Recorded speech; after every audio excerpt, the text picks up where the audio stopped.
Chapter 6, The Big Game. Neither Speedy nor I saw even 1 minute of playing time during the first 9 conference games of our junior year at Jefferson Forest High.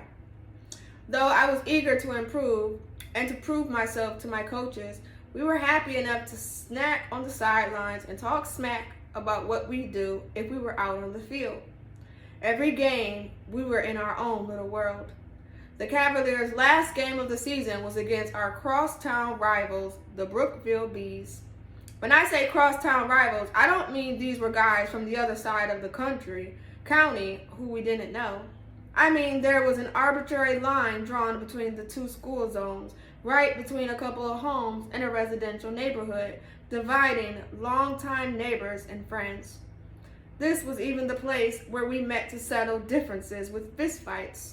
For years, the Bees and Cavaliers had been arch enemies.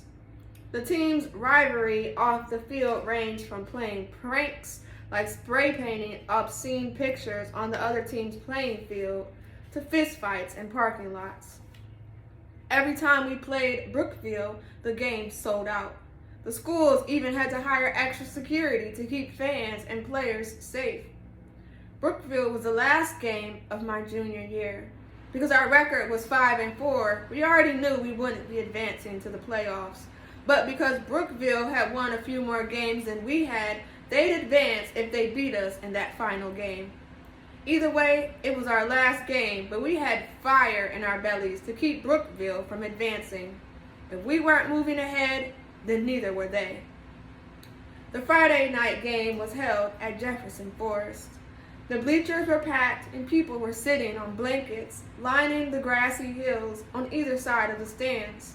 Little kids tossed Nerf footballs with their friends like I used to when I was at Bryan games.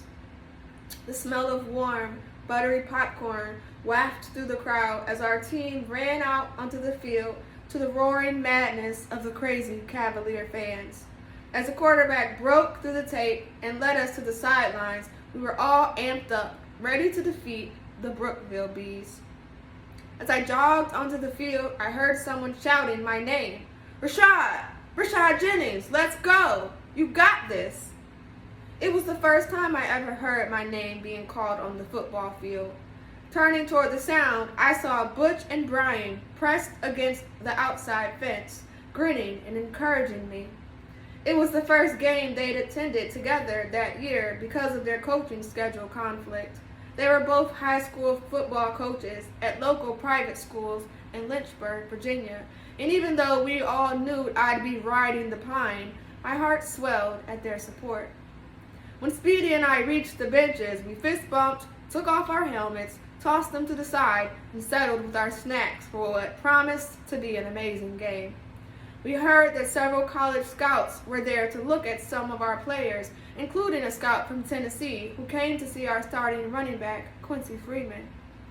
Speedy and I watched as our captains shook hands with the Bees captains and the ref tossed the coin. When the ref announced that we'd be receiving first, the crowd stomped the bleachers, creating a deep rumble as the background to their screams and shouts.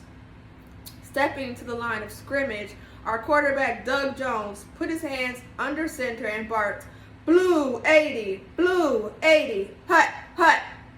The center snapped the ball. Quincy took the handoff and picked up about 5 yards before he was tackled. After the whistle, players began to clear away, but Quincy didn't get up. He sat up in the grass, but didn't stand. When the ref gave our coach a nod and a wave, players from both teams took a knee as both Coach Smith and our head athletic trainer jogged out onto the field to check on Quincy. When the trainer knelt beside him, asking him to move his foot, I saw Quincy's face clench in agony.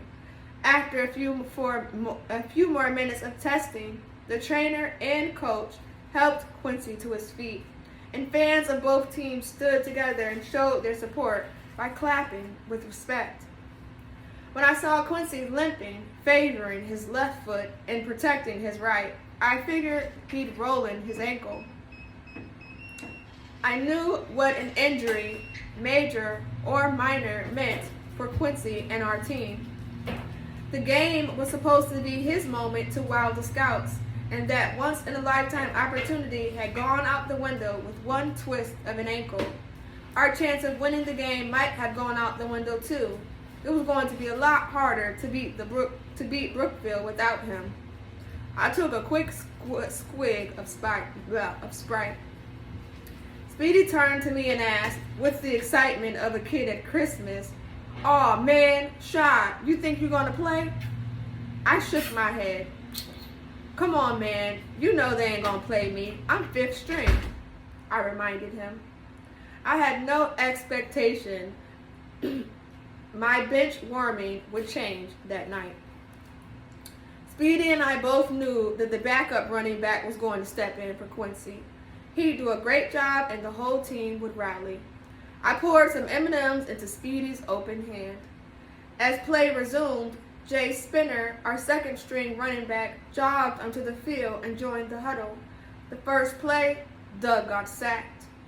The second play, Doug handed off to Jay and he sprinted about 4 yards before he stumbled and went down. Doug gave Jay a hand, but when he stood up, he wasn't able to put weight on his left leg. He looked to the sidelines to catch Coach's eyes and pointed to his hamstring. 2 down. As Jay hopped off the field, Coach sent in our 3rd string back, Tim Hunter. At that moment, I felt like I was being watched. And sure enough, as I glanced at Speedy, I caught him, eyes wide open as if he saw a ghost. Mouth open, filled with half-eaten M&Ms, he blurted out the same question he asked me minutes before. "Hey, Rashad, you think they're going to play you?" "Nah," I assured him. "There ain't no way in the world." It was clear that both teams were out for blood, so it probably wouldn't be the last injury of the game. But I knew that the odds of 4 players playing the same position being injured in the same game were unlikely. Yet I had to admit I was starting to feel a little nervous when Coach sent in the 3rd string running back. Tim Hunter was in PE class right after mine, and earlier in the week on the volleyball court, I saw him acting up. He was showing off for girls doing back handsprings. Some of us warned him, "Take it easy, you're going to hurt yourself," but he didn't listen. When Tim hurt his wrist earlier in the week, we told him what a fool he was. The damage was done, and to top it off, he wasn't being smart about it. He actually kept his injury hidden from the coaches and the trainer, and of course, no one ratted on him.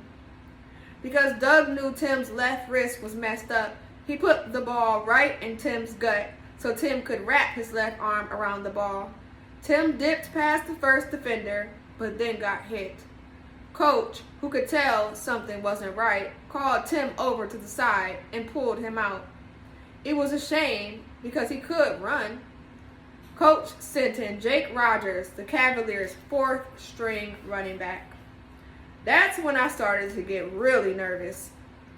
Eyes even wider, Speedy started in again. "Hey, Rashad, they down again." The butterflies in my stomach began to build as the reality that I could actually get in the game started to set in. Even if you're not a football player, you can recognize the absurdity of 3 people who play the same position being injured in the same game. And now Jake was in. If Jake was injured and unable to play, which with the string of bad luck we'd faced was suddenly feeling very possible, there wasn't anyone left but me. No longer interested in Sprite and M&Ms, I felt my heart racing. "Lord," I prayed, "protect Jake out there on the field." Jake was in the game for about 4 plays when he was tackled at a weird angle and blew out his knee at the 30-yard line. When the ref signaled our coach to come out on the field, the crowd that had been roaring all evening felt eerily silent. Knowing Jake had never even made it out onto the field before, Cavalier fans had no idea what would happen next. Neither did I. Peering along the sideline, Coach started scanning those of us still on the bench. I was shaking. Terror and excitement pulsed through my body. Speedy, now hyped beyond belief, was shaking me by the shoulders. I glanced over at the coach, who was still surveying his prospects, searching for anyone other than me. This is it. It's going to be me. There's no one left. I'm the only other guy who plays running back. Looking right past me, Coach sent in Jimmy Talbert, our backup receiver. Part of me wanted to be outraged at not being considered, but the rest of me was relieved because I was so nervous. I started cheering for Jimmy louder than anyone. I wish I could say that Jimmy held his own out there, but he did terribly. He kept messing up, running the wrong play. I glanced at Coach out of the corner of my eye, and I could see that he was furious. "Get him out," he yelled, and at no one in particular, but loud enough for half the stadium to hear. He called a timeout and ordered Jimmy, "You're out."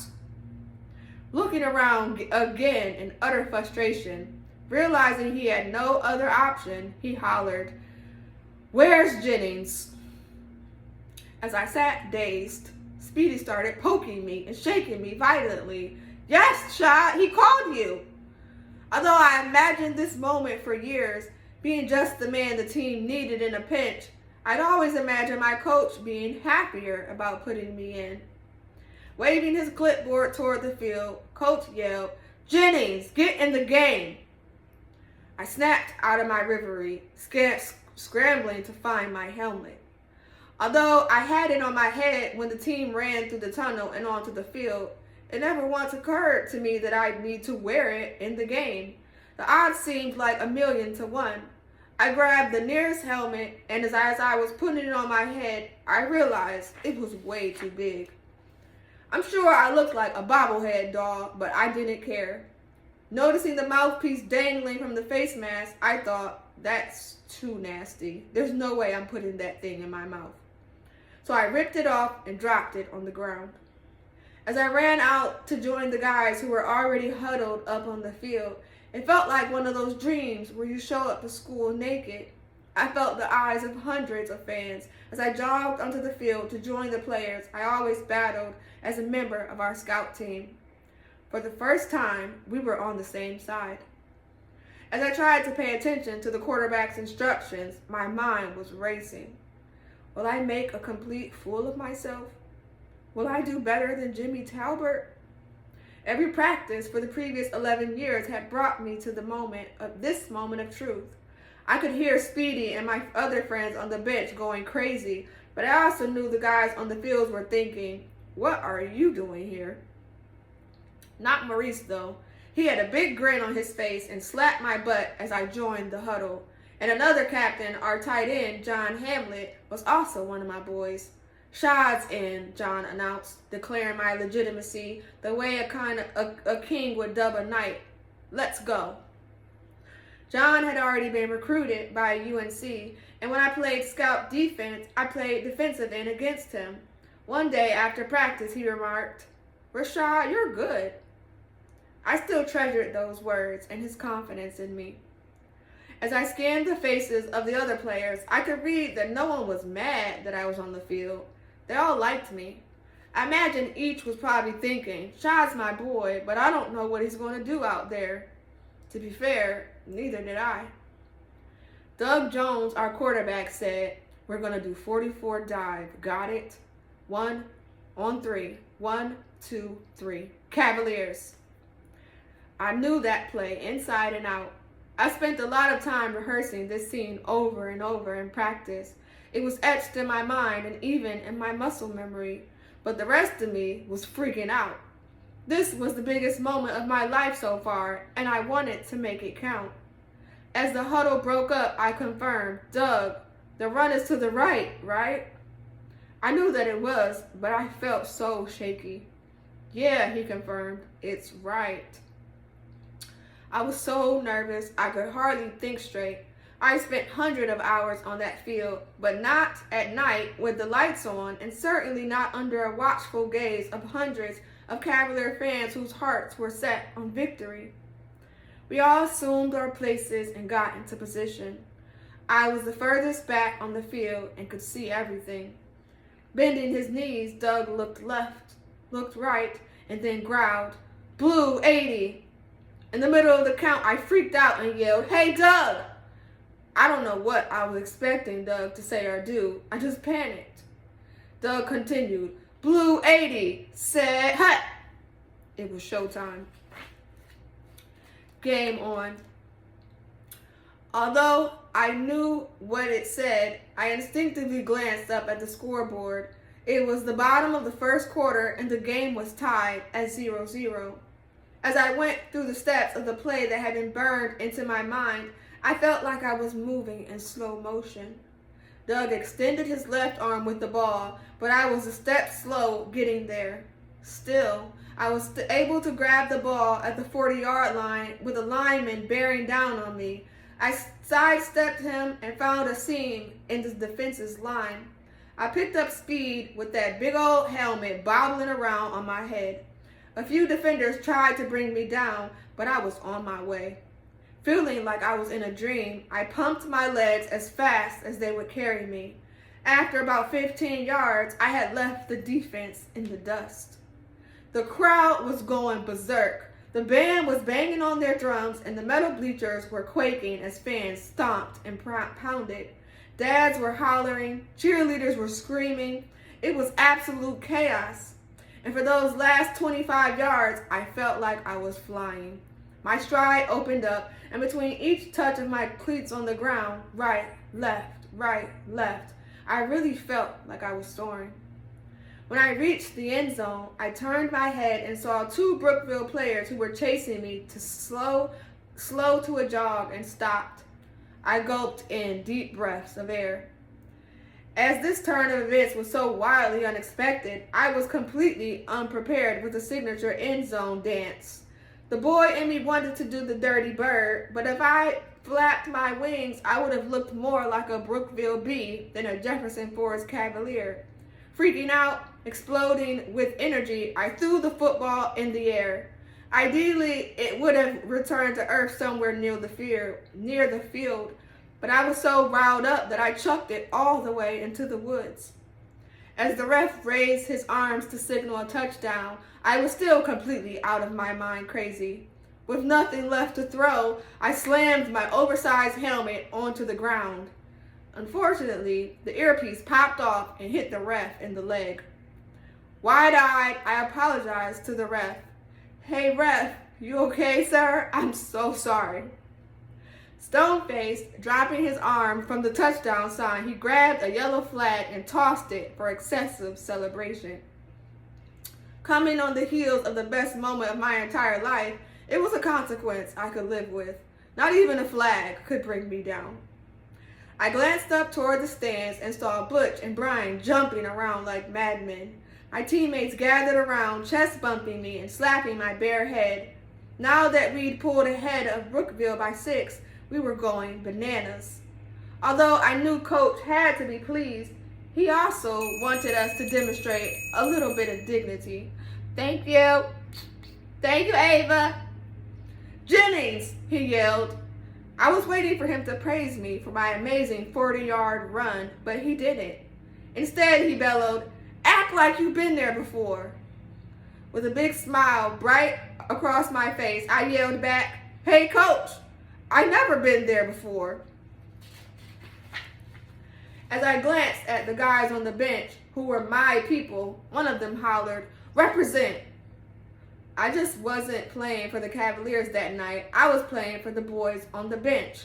And Speedy lost his mind. He was still hopping around screaming as I jogged toward the sideline. He tapped his hand on his numbers, signaling that we were about to chest bump. Mind you, at this time, I'm 268 pounds, and Speedy was probably 180 soaking wet. When we jumped up in the air to chest bump, Speedy ended up falling to the ground. I laughed, and when I reached down to give him a hand up, he pulled me down with him. "Want some M&Ms?" he chirped as he hopped back up. "Yeah, man," I answered. Pulling my inhaler from under the bench where I stashed it, I took a quick puff. As we were watching our defense, Speedy just kept talking. "It was great," he repeated over and over.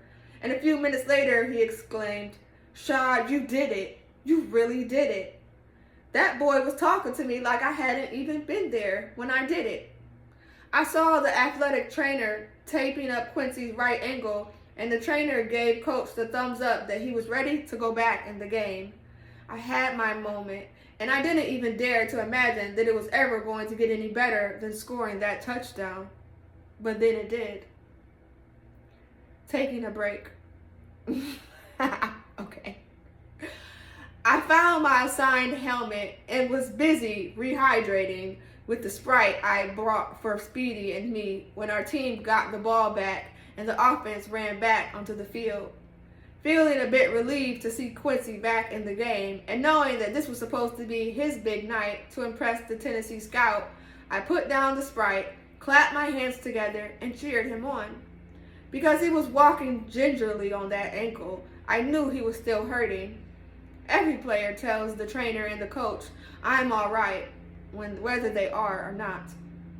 After the first play, when Doug fumbled the ball, it was really obvious that Quincy wasn't going to make it through the game. Favoring his left side, there was no way he was going to be able to perform out there. When Coach called a timeout, Quincy limped off the field.